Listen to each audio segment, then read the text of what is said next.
সুপ্রিয় শিক্ষার্থী এবং viewers, welcome to my class.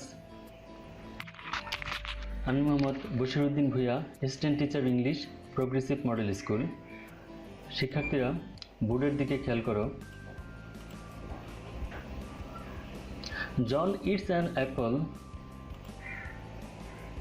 এই বাক্যটা আমরা অন্যভাবে বলতে পারি, an apple is eaten by জন।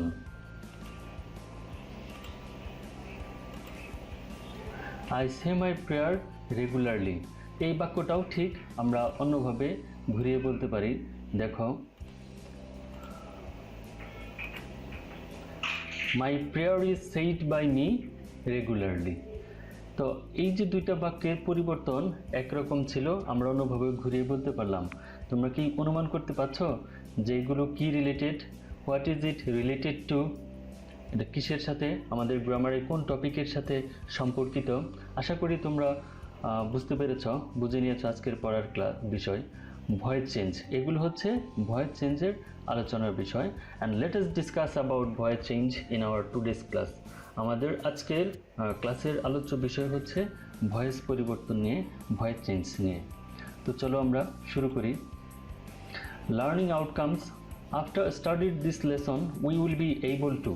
আজকে এই পাঠটির পর তোমরা কী কী জিনিস জানতে পারবে, শিখতে পারবে, সেগুলো হচ্ছে identify the definition of voice. ভয়েসের সংজ্ঞাটা জানতে পারবে। Identify the classification of voice. ভয়েসের ক্লাসিফিকেশন, শ্রেণীবিভাগ জানতে পারবে। Identify the structures of active and passive voice. Active এবং প্যাসিভ ভয়েসের যে গঠন, সেই গঠনগুলো সম্পর্কে জানতে পারবে। And change voice from active to passive, এবং অ্যাক্টিভ ভয়েস থেকে প্যাসিভ ভয়েসে পরিবর্তন করতে পারবে। ওকে, দেখো স্ক্রিনে দেখা যাচ্ছে Neymar plays football. Neymar football খেলে। ভালো করে খেয়াল করো এই বাক্যটা কিভাবে পরিবর্তিত হয়। দেখো, এই বলটা নেইমারের জায়গায় চলে আসলো আর নেইমার বলের জায়গায় চলে গেল। Football is played by Neymar. এই যে সাবজেক্টটা পরিবর্তন হয়ে অবজেক্টে চলে গেল, অবজেক্টটা সাবজেক্টে চলে গেল এবং ভার্বটাও পরিবর্তন হলো। What is voice? আসলে ভয়েসটা কি? So voice is a formation of verb by which subject does something itself. ভয়েস হচ্ছে ভার্বের এমন একটা গঠন যেখানে সাবজেক্ট নিজেই কোনো কাজ করে, or something is done by subject, অথবা কোনো কিছু অন্য কোনো কেউ সাবজেক্টের কাজটা করে দেয়। আমরা বাংলায় যদি সহজ করে যদি বলি, ক্রিয়া প্রকাশের ধরনকেই ভয়েস বা বাচ্য বলে। আই মিন ক্রিয়া প্রকাশের ধরনটাই হচ্ছে ভয়েস। তো ক্রিয়া প্রকাশের সময় আমরা টেন্স যখন পড়েছিলাম তখন আলোচনা জেনেছি যে ক্রিয়া প্রকাশের সময়টা হচ্ছে টেন্স, ক্রিয়ার কালকে টেন্স বলে। আর ভয়েসের মধ্যে কি পার্থক্য টেন্সের চেয়ে? যে ভয়েসটা হচ্ছে ক্রিয়া প্রকাশের ধরন বা পদ্ধতি, কাজটা কিভাবে সম্পন্ন হয়, কার মাধ্যমে সম্পন্ন হয়, সেই ক্রিয়া প্রকাশের ধরনটাই হচ্ছে ভয়েস বা বাচ্য। চলো আমরা সামনে এগোই। দেখো, প্রথম বাক্যের ভার্বটা ছিল প্লিজ, পরবর্তীর ভার্বটা কিন্তু ইজ প্লেইড হয়ে গেছে, পরিবর্তন হয়ে গেছে এবং সাবজেক্টও পরিবর্তন হয়েছে। এখানে নেইমার ছিল আর এই পাশে ছিল বল। বলটা নেইমারের জায়গায় চলে আসলো আর নেইমার বলের স্থান দখল করলো। চলো আমরা সামনে যাই। Voice is classified into two kinds. Voice হচ্ছে দুই প্রকারের। অ্যাক্টিভ ভয়েস, কর্তা নিজেই যখন কাজ সম্পন্ন করে, কর্তা নিজেই কাজ সম্পন্ন করলে তাকে অ্যাক্টিভ ভয়েস বলে।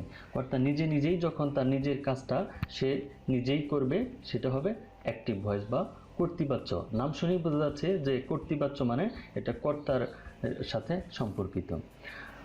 পরবর্তীটা হচ্ছে প্যাসিভ ভয়েস বা কর্মবাচ্য।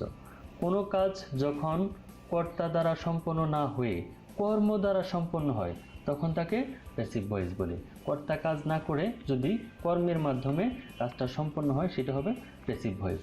চলো আমরা একটা উদাহরণ দিই। অ্যাক্টিভ ভয়েসের গঠনটাকে আমরা দেখে নিই। স্ট্রাকচারটা হচ্ছে প্রথমেই সাবজেক্ট, তারপরে হবে ভার্ব ট্রানজিটিভ বা ট্রানজিটিভ ভার্ব, আমরা যেটাকে মূল ভার্ব বলি, অথবা প্লাস হচ্ছে অবজেক্ট, প্লাস অন্যান্য অংশও থাকতে পারে। যেমন ধরো এখানে একটা ছবি দেখা যাচ্ছে, ছবিতে আমরা দেখতে পাচ্ছি যে একটা ছেলে চেয়ারে বসে বই পড়ছে। হি রিডস এ বুক। এই বাক্যে দেখো, হি হলো কি সাবজেক্ট, রিডস হলো ভার্ব ট্রানজিটিভ, এ বুক হলো অবজেক্ট। তাহলে আমরা এই বাক্যটাই হি রিডস এ বুক, এই বাক্যটা আমরা প্যাসিভ করব। প্যাসিভ ভয়েসের গঠনটা প্রথমে যেমনি নেই আমরা, সাবজেক্ট অফ অবজেক্ট। সাবজেক্টটা হবে অবজেক্ট, যেটা আমরা আগের বাক্যে দেখেছিলাম যে নেইমার ছিল সাবজেক্ট আর অবজেক্ট ছিল বল, বলটা এসে সাবজেক্ট হয়ে গেল। এরকম ওই বাক্যের অবজেক্টটা সাবজেক্ট হয়ে আসবে, plus auxiliary verb plus V three. V three তো তোমরা জানোই ভার্বের past participle form, plus preposition by plus to for plus object of subject. তাহলে হি রিডস দ্য বুক, এই বাক্যটার যদি আমরা প্যাসিভ করি তাহলে এখানে সাবজেক্ট হচ্ছে হি, রিডস হচ্ছে ভার্ব ট্রান্সিটিভ, দ্য বুক হচ্ছে অবজেক্ট। তাহলে the book is read by him. আমাদের এই প্যাসিভ ভয়েসের স্ট্রাকচার অনুযায়ী পরিবর্তন হলো the book is read by him. চলো আমরা আরও বিস্তারিত আলোচনা করব। দেখো এই দি বুকটা হলো সাবজেক্ট অফ অবজেক্ট, যেটা প্রথম বাক্যের অ্যাক্টিভ ভয়েসের অবজেক্ট ছিল, এই যে অবজেক্ট দ্য বুক। এই দ্য বুকটা প্যাসিভ করার সময় সাবজেক্ট হয়ে গেল। তারপর আসলো ভার্ব, অক্সিলারি ভার্ব, তারপর মূল ভার্বের ভিত্রি, রিডের পাস্ট পার্টিসিপল হলো রেড, বাই হচ্ছে প্রিপোজিশন রূপে বাই বসলো, প্লাস হচ্ছে অবজেক্ট। অবজেক্ট কোনটা? যেটা ছিল সাবজেক্ট, অ্যাক্টিভে যা সাবজেক্ট ছিল সেটা এখানে অবজেক্ট হয়ে আসলো। এখন দেখো অ্যাক্টিভ ভয়েসকে প্যাসিভ করতে হলে নিম্নলিখিত বিষয়গুলো বিশেষভাবে মনে রাখতে হবে। এই নিয়মগুলো অবশ্যই তোমাদের আত্মস্থ করতে হবে। যেমন প্রদত্ত বাক্যের অর্থগত রূপ নির্ধারণ করতে হবে। আমরা যখন একটা বাক্যের অ্যাক্টিভ থেকে প্যাসিভ করব, শুরুতেই আমাদের যেটা খেয়াল করতে হবে, এখানে বাক্য বানানটা ভুল হয়েছে, কয়ের জফলাটা ঠিক হয়নি, এটা আমার কিবোর্ডটা একটু প্রবলেম। তোমরা দেখো সব জায়গায় যেখানে জফলা আছে ওখানে এই যেই রফলাটা হয়ে গেছে। তো যেটা বলছিলাম, প্রদত্ত বাক্যের অর্থগত রূপ নির্ধারণ করতে হবে। প্রথমে বাক্যটা আগে চিনতে হবে, অর্থাৎ বাক্যটি অ্যাসার্টিভ, ইন্টারোগেটিভ না নেগেটিভ নাকি কোন ধরনের বাক্য সেটা আগে নির্ধারণ করতে হবে। তারপর মূল ক্রিয়াকে কে দ্বারা প্রশ্ন করে সাবজেক্ট বের করতে হবে। কি বা কাকে বা কাদেরকে দ্বারা প্রশ্ন করে অবজেক্ট বা কর্ম নির্ধারণ করতে হবে। যেমন আই গেভ হিম এ বুক, এই বাক্যে আমি একটা বাক্য দিয়েছি আই গেভ হিম এ বুক। এখানে মূল ভাবটা হচ্ছে গেভ, দেওয়া। এই দেওয়ার কাজটি, এই বাক্যের মূল ক্রিয়াটি হলো গেভ, যাকে কে দ্বারা প্রশ্ন করলে উত্তর পাওয়া যায় আই। কাকে দিয়েছে, কে দিয়েছিল, তাহলে প্রশ্ন পাওয়া যায় আই, সুতরাং আই হলো সাবজেক্ট। আর কি দ্বারা প্রশ্ন করলে উত্তর পাওয়া যায় এ বুক, এবং কাকে দ্বারা প্রশ্ন করলে উত্তর আসে হিম, সুতরাং এ বুক এবং হিম এ দুটি হলো অবজেক্ট। এখন বাক্যে আবার দুই ধরনের অবজেক্ট থাকতে পারে, অর্থাৎ মূল ক্রিয়াটি কি দিয়ে প্রশ্ন করলে যে উত্তর পাওয়া যাবে তার ডাইরেক্ট অবজেক্ট, এবং কাকে দ্বারা প্রশ্ন করলে যে উত্তর পাওয়া যাবে তা ইনডাইরেক্ট অবজেক্ট।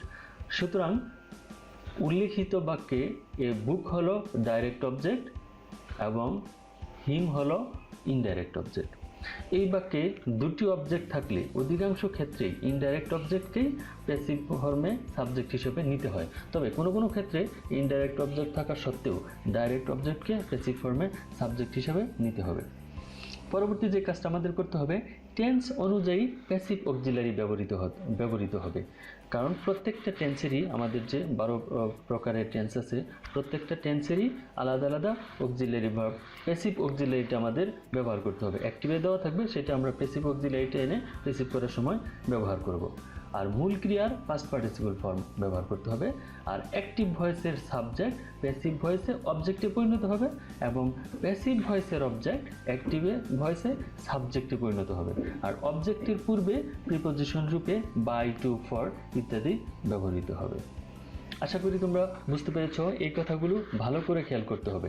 এই যে কয়েকটা কাজ 1, 2, 3, 4, 5, 6, 7, 8, 9, এই 9টা কাজ তোমাকে ধারাবাহিকভাবে করতে হবে অ্যাক্টিভ থেকে প্যাসিভ করার জন্য। এখন list of some subjects and their objects. এখন দেখো আমরা সাবজেক্টকে অবজেক্ট করব। এখানে কিছু সাবজেক্টের অবজেক্ট হচ্ছে, যেমন আইয়ের অবজেক্ট হচ্ছে মি, উই এর আজ, ইউ এর পরিবর্তে ইউ, দের অবজেক্ট হচ্ছে দ্যাম, হিয়ার অবজেক্ট হচ্ছে হিম, শিয়ার অবজেক্ট হচ্ছে হার, রহিম করিমের অবজেক্টের কোনো পরিবর্তন নেই, রহিম করিমি, দ্য পেনের অবজেক্ট দ্য পেনি, অ্যানিমালসের অ্যানিমালসি। এখন আমরা দেখব প্যাসিভ অক্সিলারি এর একটি তালিকা। আমি যে একটু আগেই বললাম যে টেন্স অনুযায়ী প্যাসিভ অক্সিলারি বসবে, সেই অক্সিলারিগুলো প্যাসিভ অক্সিলারিগুলো আমরা এক নজরে দেখে নিব। দেখো আমাদের 12 প্রকার টেন্স এই পাশে সাজানো আছে, আর অ্যাক্টিভে কি অক্সিলারি ভার্ব থাকবে এবং প্যাসিভে কি পরিবর্তন হয়ে কি করতে হবে এই পাশে দেওয়া আছে। প্রেজেন্ট ইনডিফিনিট টেন্সে অ্যাক্টিভে থাকবে ডু ডাজ, প্যাসিভে করতে হবে আমাদের অ্যাম ইজ আর। প্রেজেন্ট কন্টিনিউয়াসে অ্যাক্টিভেই দেওয়া থাকবে অ্যাম ইজ আর, প্যাসিভে ব্যবহার করব আমরা am being is being are being. Present পারফেক্টে হ্যাভ হ্যাজ, প্যাসিভে have been has been. Present perfect continuous টেন্সে হ্যাভ বিন হ্যাজ বিন, প্যাসিভে have been being has been being. যদিও এই present perfect continuous tense, past perfect continuous tense এবং future perfect continuous tense এই তিনটা টেন্সের কোনো ব্যবহার বই পুস্তকে কোনো আলোচনা তেমন নাই, তবে তোমরা জানার জন্য জেনে রাখো যেগুলোরও অ্যাক্টিভ হয়ে হ্যাভ বিন হ্যাজ বিন থাকবে, প্যাসিভে have been being has been being. Past ইনডিফিনিটে অ্যাক্টিভে থাকবে ডিড, প্যাসিভে হবে ওয়াজ ওয়ার। পাস্ট কন্টিনিউয়াসে অ্যাক্টিভে থাকবে ওয়াজ ওয়ার, প্যাসিভে was being were being. Past perfect had, প্যাসিভে হবে had been. Past perfect continuous অ্যাক্টিভে হবে হ্যাড বিন, প্যাসিভে করতে হবে আমাদের had been being. Future indefinite অ্যাক্টিভে থাকবে শেল উইল, প্যাসিভে হবে shall be will be. Future continuous shall be will be থাকবে অ্যাক্টিভে, প্যাসিভে করতে হবে আমাদের shall be being will be being. Future perfect অ্যাক্টিভে থাকবে শেল হ্যাভ উইল হ্যাভ, প্যাসিভে করতে হবে shall have been will have been. আর ফিউচার পারফেক্ট কন্টিনিউয়াসে shall have been will have been থাকবে, আমাদের পরিবর্তন করতে হবে shall have been being will have been being. আশা করি তোমরা বুঝতে পেরেছো এবং এটা খুব সুন্দর করে মনে রাখবে। এখন দেখো আমরা টেন্সের পরিবর্তনগুলো দেখব। প্রথমে 12টা টেন্সের যে আমি বললাম, 3টা টেন্সের তেমন কোনো ব্যবহার নেই, আর বাকি 9টা টেন্সের যে অ্যাক্টিভ থেকে প্যাসিভ করে, আমি একটা টেন্সের মাধ্যমেই, প্রেজেন্ট ইনডিফিনিট টেন্সের মাধ্যমেই বাকি 9টা টেন্সকে তোমাদেরকে বুঝিয়ে দিব সুন্দর করে, আর একই স্ট্রাকচারে তোমরা পরবর্তীগুলো করতে পারবে। যেমন প্রেজেন্ট ইনডিফিনিট টেন্সের অ্যাক্টিভ বাক্যের গঠন দেখানো হলো। অ্যাক্টিভ বাক্যের গঠন কি থাকবে? সাবজেক্ট প্লাস ভার্ব, এবং ভার্বের সাথে অ্যাজ বাই এস থাকতে পারে, প্লাস অবজেক্ট। যেমন I draw a picture, she reads a news paper. এই টেন্সের কোনো বাক্যকে প্যাসিভ করার নিয়ম। প্যাসিভ কীভাবে করবো আমরা? সাবজেক্ট, সাবজেক্ট কোনটা হবে? যা ছিল অ্যাক্টিভের অবজেক্ট, অ্যাক্টিভ বাক্যে যা অবজেক্ট ছিল সে এখানে এসে সাবজেক্ট হিসেবে বসবে। প্লাস প্রেজেন্ট ইনডিফিনিট টেন্সের আমরা প্যাসিভ অক্সিলারি আগের স্লাইডে দেখে আসলাম, অ্যাম ইজ আর প্লাস ভার্বের past participle I mean V3 plus by plus object. Object কোনটা? যা ছিল অ্যাক্টিভের সাবজেক্ট। যেমন active she reads a newspaper. এখন একে আমরা উপরের নিয়ম অনুসারে এই প্যাসিভের স্ট্রাকচার অনুযায়ী প্যাসিভ করব। উপরের স্ট্রাকচারে প্রথম থেকে কী কী দরকার তা আমরা নিচের মতো করে লিখি। সাবজেক্ট, সাবজেক্ট কোনটা? যা অ্যাক্টিভের অবজেক্ট সমান সমান প্যাসিভের হবে সাবজেক্ট। তাহলে অ্যাক্টিভের অবজেক্ট কি? She reads a news paper. আমরা আগেই বলেছি যে সাবজেক্ট, অবজেক্ট এবং ভার্ব এগুলো আলাদা করে আইডেন্টিফাই করে নিতে হবে, এবং বাক্যটা কোন টেন্সের সেটাও আইডেন্টিফাই করতে হবে। তাহলে she reads a newspaper, এটা হচ্ছে প্রেজেন্ট ইনডিফিনিট টেন্স। আর এই বাক্যে সাবজেক্ট, সাবজেক্টকে কীভাবে বের করবো আমরা? ভার্বকে কে দ্বারা প্রশ্ন করে। তাহলে এখানে ভার্বটা হচ্ছে রিড, পড়া। নিউজ পেপার পড়া, তাহলে কে পড়ে? সে পড়ে, শি। এই শি হবে তাহলে এই বাক্যের সাবজেক্ট। আর কি পড়ে? নিউজ পেপার পড়ে। তাহলে কি এবং কাকে দ্বারা প্রশ্ন করে যেই উত্তর পাওয়া যায় সেটা হবে অবজেক্ট। এখানে একটা অবজেক্টই আছে, কি দ্বারা প্রশ্ন করলে, যেমন কি পড়ে? নিউজ পেপার পড়ে, এই নিউজ পেপার, তো এই নিউজ পেপার হবে অবজেক্ট। তাহলে আমরা সাবজেক্ট যা অ্যাক্টিভের অবজেক্ট, প্যাসিভে হবে সাবজেক্ট। তাহলে এই অ্যাক্টিভ বাক্যের অবজেক্ট কি আছে? এই নিউজ পেপার পেলাম, তাহলে এই নিউজ পেপারটা প্যাসিভ করার সময় হয়ে যাবে সাবজেক্ট। আর এটা যেহেতু present indefinite tense, present indefinite টেন্সের প্যাসিভ অক্সিলারি আমরা কি পড়লাম? আমরা জানলাম অ্যাম ইজ আর, তাহলে এই নিউজ পেপারের সাথে যাই হচ্ছে ইজ। তারপর ভার্বের পাস্ট পার্টিসিপল, ভার্ব হচ্ছে রিড, রিডের পাস্ট পার্টিসিপল হচ্ছে রিডিং। তারপর হচ্ছে প্রিপোজিশন বাই, আর হচ্ছে অবজেক্ট যা অ্যাক্টিভের সাবজেক্ট, প্যাসিভে হবে অবজেক্ট। তাহলে অ্যাক্টিভের সাবজেক্ট কি ছিল? শি, আর শি এর অবজেক্ট আমরা একটু আগে জেনে নিছি, হার। তাহলে আমরা এই সিরিয়ালি যদি লিখি, প্যাসিভটা কি হলো? A newspaper is read by her. তাহলে আমাদের এই অ্যাক্টিভ বাক্যটার প্যাসিভ হয়ে গেল। এই অ্যাক্টিভ ছিল she reads a newspaper, এটা প্যাসিভ হলো a newspaper is read by her. তো এখন আমি যে বললাম যে একটি টেন্সের গঠন থেকে আমি তোমাদের বাকি 9টি টেন্সের একই সাথে বুঝিয়ে দিব, একই স্ট্রাকচারে তোমরা করতে পারবে। সেটা হলো যে প্রত্যেকটা বাকি 9টা টেন্সেরই এই একই গঠন, প্যাসিভের স্ট্রাকচারটা হবে একই, শুধুমাত্র এই যে এই অক্সিলারিটা শুধুমাত্র এই যে অক্সিলারি ভার্বগুলো অ্যাম ইজার, এই অ্যাম ইজারের জায়গায় নিজ নিজ টেন্সের প্যাসিভ অক্সিলারি থাকবে। যেমন ধরো এখানে বাক্যটা যদি প্রেজেন্ট কন্টিনিউয়াস টেন্স থাকতো তাহলে এখানে অ্যাম being, is being, are being হতো। এইভাবে শুধু এই অক্সিলারি ভার্বটা পরিবর্তন করে বাকি 9টা টেন্সের এই একই গঠনে এই সাবজেক্ট যা ছিল অ্যাক্টিভের অবজেক্ট একই থাকবে, শুধু এইখানে অক্সিলারি ভার্বটা পরিবর্তন করে আর বাকিটুকু ঠিকই রেখে তোমরা বাকি 9টি টেন্স তোমরা প্র্যাকটিস করতে পারবে। ঠিক আছে, তাহলে আমি টেন্সের আলোচনা এখানেই শেষ করব। আমরা পরবর্তীতে যাই, দেখি কি আছে নেক্সট স্লাইডে। এখন আমরা অ্যাক্টিভ থেকে প্যাসিভ করব অ্যাসার্টিভ সেন্টেন্স। তাহলে আমাদের টেন্সের আলোচনা হয়ে গেল, 9টা টেন্স তোমরা কিভাবে করবে আমি দেখিয়ে দিলাম। এখন হলো প্রতিটা সেন্টেন্স আবার আলাদা আলাদা করে প্রত্যেকটা সেন্টেন্স কিভাবে পরিবর্তন করা যায় সেই বিষয়ে আলোচনা করব। এবং এখন আছে দেখা যায় অ্যাসার্টিভ সেন্টেন্স দিয়ে আমি শুরু করব টেন্সের আলোচনা। দেখো, হি পুলস এ রিক্সা। আমরা এখানে দেখতে পাচ্ছি একটা রিক্সা পুলারের ছবি, রিক্সা সহ। He pulls a rickshaw, make it passive, এটাকে আমাদের প্যাসিভ করতে হবে। এই rickshaw is pulled by him, আমরা এটা কীভাবে পেলাম? তাহলে আমরা শুরুতেই বলেছি যে এই বাক্যের সাবজেক্ট, অবজেক্ট, ভার্ব আলাদা করতে হবে। তাহলে সাবজেক্ট কি? বাক্যের সাবজেক্ট হচ্ছে হি, ভার্বটা হচ্ছে পুলস, আর অবজেক্ট হচ্ছে রিক্সা। তাহলে আমরা যখন প্যাসিভ করব তখন কি করতে হবে? আমরা প্যাসিভ করার সময় এই অবজেক্টটাকে সামনে প্রথমে সাবজেক্ট করব, এই রিক্সা। আর যেহেতু এটা প্রেজেন্ট ইনডিফিনিট টেন্স, ভার্বটা হবে, অক্সিলারি ভার্বটা হবে অ্যাম ইজ আর, এই রিক্সার সাথে যায় হচ্ছে ইজ, আর মূল ভার্বটা হচ্ছে পুল, এটার পাস্ট পার্টিসিপাল ভিত্তি হচ্ছে পুলড, প্রিপোজিশন বাই। আর এই অ্যাক্টিভ বাক্যে যে সাবজেক্ট ছিল হি, হি এর অবজেক্টটা এখানে অবজেক্ট হয়ে আসবে, আর হি এর অবজেক্টটা হচ্ছে হিম। একটি বাক্য দেখো, we should respect a rickshaw puller, make it passive, এটাকে আমরা প্যাসিভ করব।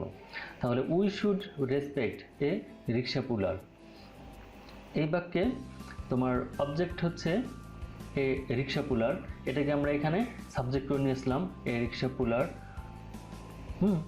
আর অক্সিলারি ভার্ব হচ্ছে শুড, আর যেহেতু এটা তোমার মডেল অক্সিলারিজ, এর সাথে বি হয়, এটা আমরা পরে আলোচনা করব। শুড বি, মূল ভার্ব হচ্ছে রেসপেক্ট, এটার পাস্ট পার্টিসিপল হচ্ছে ভিত্তি হচ্ছে রেসপেক্টেড, আর প্রিপোজিশন হচ্ছে বাই, আর এই সাবজেক্টটা এখানে হবে অবজেক্ট, আর উই এর অবজেক্ট হচ্ছে আস। তো হয়ে গেল আমাদের অ্যাসার্টিভ বাক্য পরিবর্তন। দেখো, আমরা এই প্রথম বাক্যে আবার যাই, এই পুলস ভার্বটা ভিত্তি হয়ে গেছিল ইজ পুলড। দ্বিতীয় বাক্যে শুড রেসপেক্ট হয়ে গেছিল শুড বি রেসপেক্টেড হয়ে গেল।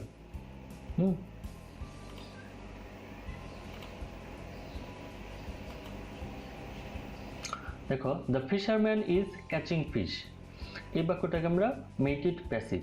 তাহলে আমরা এখানেও অবজেক্ট খুঁজে বের করব। ভার্ব হচ্ছে ক্যাচ, ক্যাচকে কি দ্বারা প্রশ্ন করে অবজেক্ট বের করব, আর কে দ্বারা প্রশ্ন করে সাবজেক্ট বের করব। তাহলে কে দ্বারা প্রশ্ন করলে কে মাছ ধরে, কে ধরে, দ্য ফিশারম্যান হলো সাবজেক্ট, আর কি ধরে, মাছ ধরে, এটা হলো অবজেক্ট। তাহলে এই অবজেক্টকে আমরা প্রথমেই সাবজেক্ট করে নিব ফিশ। আর ইজ বিং, যেহেতু এটা প্রেজেন্ট কন্টিনিউয়াস টেন্স, তাহলে প্রেজেন্ট কন্টিনিউয়াস টেন্সের প্যাসিভ অক্সিলারি আমরা কি পড়েছিলাম? Am being, is being, are being. এখানে হবে ইজ বিং, ইজ বিং, আর মূল ভার্বের ক্যাচিং এর পাস্ট পার্টিসিপল হচ্ছে কট, বাই, প্রিপোজিশন, আর এই সাবজেক্টে হয়ে যাবে অবজেক্ট। এই মূল ভাবটা হচ্ছে ইজ ক্যাচিং, এটা present continuous tense, is being caught present continuous টেন্সের অক্সিলারি করলাম। Let us know the voice change of double object.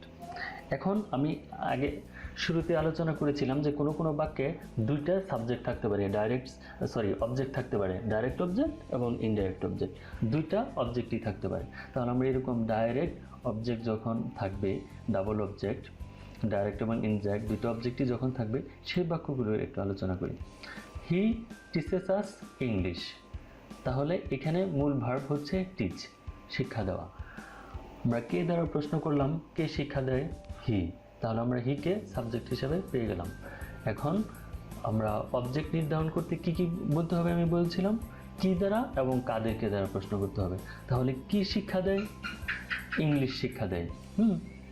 তাহলে হিটা সাবজেক্ট হয়ে গেল, টিসিএস হলো ভার্ব ট্রানজিটিভ, এই আজটা হলো একটা অবজেক্ট, যখন আমরা কাদেরকে শিক্ষা দেয় বলবো, আর ইংলিশ হচ্ছে আরেকটা অবজেক্ট, কি দ্বারা প্রশ্ন করলে যে উত্তর পাওয়া যায় তাহলে হলো ইংলিশ শিক্ষা দেয়। আর কাদেরকে শিক্ষা দেয়, আমাদেরকেও একটা অবজেক্ট, এখানে দুইটা অবজেক্ট, ডাবল অবজেক্ট হচ্ছে এই আস এবং ইংলিশ, এই দুইটাই হলো একটা অবজেক্ট। তার আস হলো ইনডাইরেক্ট অবজেক্ট, কাদেরকে দ্বারা প্রশ্ন করলে যেটা পাওয়া যায় সেটা হচ্ছে ইনডাইরেক্ট অবজেক্ট, আর কি দ্বারা প্রশ্ন করলে যে উত্তর পাওয়া যায় সেটা হচ্ছে ডাইরেক্ট অবজেক্ট, আর কি দ্বারা প্রশ্ন করলে ইংলিশ পাওয়া গেল। Note, you can use any object as the subject of passive voice. এখন আমরা যখন প্যাসিভ করব, তুমি এই তোমরা আজ এবং ইংলিশ মানে ইনডাইরেক্ট অবজেক্ট বা ডাইরেক্ট অবজেক্ট যে কোনো একটাকে আমরা সাবজেক্ট হিসেবে নিতে পারি। Let's practice. He teaches us English, এই বাক্যটি যদি আমরা করি তাহলে we are taught English by him. আমরা এই প্রথম অবজেক্টটা আজকে সাবজেক্ট হিসেবে নিলাম উই, আর যেহেতু এটা প্রেজেন্ট ইনডিফিনিট টেন্স তাহলে প্যাসিভ অক্সিলারি ভার্ব হলো আর মূল ভার্বের পাস্ট পার্টিসিপল ভিত্তি হলো টট, আর ইংলিশ টট ইংলিশ বাই, আর হিয়ার অবজেক্ট হচ্ছে হিম। অথবা আমরা দ্বিতীয় অবজেক্টটাকে অবজেক্টটাকেও সাবজেক্ট হিসেবে নিতে পারি ইংলিশ, তখন আবার প্রেজেন্ট ইনডিফিনিট যেহেতু ইংলিশের সাথে যায় হচ্ছে is, English is taught us by him. দেখো এইখানে আজ ছিল প্রথম অবজেক্ট, এটাকে আমরা সাবজেক্ট হিসেবেও প্যাসিভ করে দেখালাম, আর দ্বিতীয় অবজেক্ট ছিল ইংলিশটাকে সাবজেক্ট করেও আমরা প্যাসিভ অক্সিলারি করে দেখালাম। Now try to change it into passive voice. এখন তোমাদের কাজ, আমি যে এতক্ষণ আলোচনা করলাম, he gave me a book, I taught him a lesson, they feed me fruits, we made him captain, she informed me this. এখন এই বাক্যগুলো তোমরা নিজে নিজে প্র্যাকটিস করবে, অ্যাক্টিভ থেকে প্যাসিভ করে, এবং কমেন্ট বক্সে আমাকে জানাবে। পরবর্তী ক্লাসে এগুলার আলোচনা করব। এখন যথারীতি বাড়ির কাজের পালা। আমি তো অনেকক্ষণ আলোচনা করলাম, তোমাদের আজকের বাড়ির কাজ হচ্ছে, হোমওয়ার্ক হচ্ছে,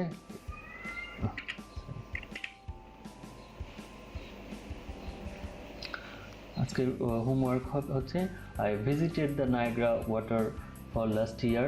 Many people enjoy the waterfall all the year round, and the waterfall makes a beautiful view. You may enjoy it if you want, and I will visit it again. এই পাঁচটা বাক্যের ভয়েস পরিবর্তন করে রাখবে তোমরা। আমরা school খোলার পর, যেহেতু এখন স্কুল বন্ধ, ক্লাস কার্যক্রম হচ্ছে না, স্কুল খোলার পর এই বাড়ির কাজগুলো আমরা মূল্যায়ন করব। তোমরা সবাই অবশ্যই এই বাড়ির কাজটা, আজকে যেই পড়াটা আমি দিলাম আর অন্যান্য টিচাররা, সব টিচারের বাড়ির কাজগুলো গুছিয়ে রাখবে। স্কুল খোলার পর আমরা সেগুলো নিয়ে দেখব, মূল্যায়ন করব।